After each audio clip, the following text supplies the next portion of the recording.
மீனாவும் பூ கட்டுறவங்களும் கோவில் முன்னாடி. பூ கட்டுறவங்க, என் புருஷனுக்கு ஸ்பெஷலாக பெசரட்டு செஞ்சு கொடுத்தேன், அவர் ஒன்றும் சொல்ல மாட்டுறாரு. மீனா, என் புருஷன் அப்படி இல்லைக்கா. சரி, ஓகே, நீயும் அவருக்கு ஸ்பெஷலாக செஞ்சுத்தான்னு சொல்கிறாங்க. அவர் என்ன சொல்கிறாருன்னு பார்ப்போம். மீனா, என் புருஷன் என்ன பாராட்டுவார். ஓகே, அப்போ பெட் வச்சுக்கலாமான்னு கேட்குறாங்க. மீனா, சரி ஓகேன்னு சொல்கிறாங்க. மனோஜ் விஜயா ரோஹிணி கிட்ட ஷர்ட்டு கலர்லாம் சொல்கிறாரு. அதை திறந்து காட்டுறாரு. விஜயா, உன்னை யார்டா ஏமாத்தினா? என்னடா பயம்னு உனக்குன்னு கேட்குறாங்க. மனோஜ் கவசம்னு சொல்கிறாரு அதை.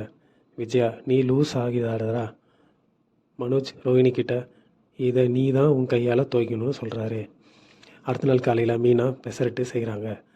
அண்ணாமலை அதை சாப்பிட்டுட்டு சூப்பர்னு சொல்கிறாரு. மனோஜ் சாமி கும்பிட்றாரு.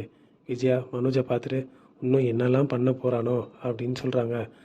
அதுக்கப்புறம் மீனா சுட்ட தோசையை பார்த்து என்னடி தோசை பச்சை கலரில் இருக்குதுன்னு கேட்குறாங்க. அண்ணாமலை, இது பெசரட்டு. முத்து ஃபோன் பேசிகிட்டே வராரு. பெசரட்டை சாப்பிட்றாரு. மீனா ஆவலாக இருக்காங்க முத்து ஏதாச்சும் சொல்லுவார்னு. மனோஜும் ரவியும் ஸ்ருதியும் பாராட்டுறாங்க. ஸ்ருதி, ரவிக்கு பதிலாக நீங்களே செஃப் ஆகியிருக்கலான்னு சொல்கிறாங்க. முத்து ஃபோன் பேசிகிட்டே இருக்காரு. சாப்பிட்டு முடித்து தண்ணி கேட்குறாரு. மீனா ஆவலாக இருக்காங்க.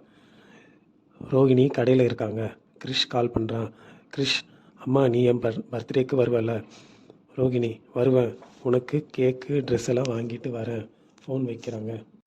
மனோஜ் இதை கேட்டுட்டு எங்கே போகிறேன்னு கேட்குறாரு. Rohini, client birthday function invite பண்ணுறாங்க. மனோஜ், நம்மளும் ஒரு ட்ரிப் போகலாம்னு ரொம்ப நாளாக பிளான் பண்ணோம். இதோட எபிசோட் இங்கே முடியுதுங்க. நாளை ரோகிணி ட்ரெஸ் வாங்க கடைக்கு வராங்க. அங்கே விஜயாவும் பார்வதியும் ரோகிணியை பார்க்குறாங்க. மேடம், உங்கள் பையனுக்கு ட்ரெஸ்ஸை பேக் பண்ணிவிடுவான்னு கடையில் வேலை செய்கிறவர் கேட்குறாரு. விஜயா, உனக்கு பையனா? என்ன சொல்கிறாரு இந்த ஆளுன்னு சொல்கிறாங்க.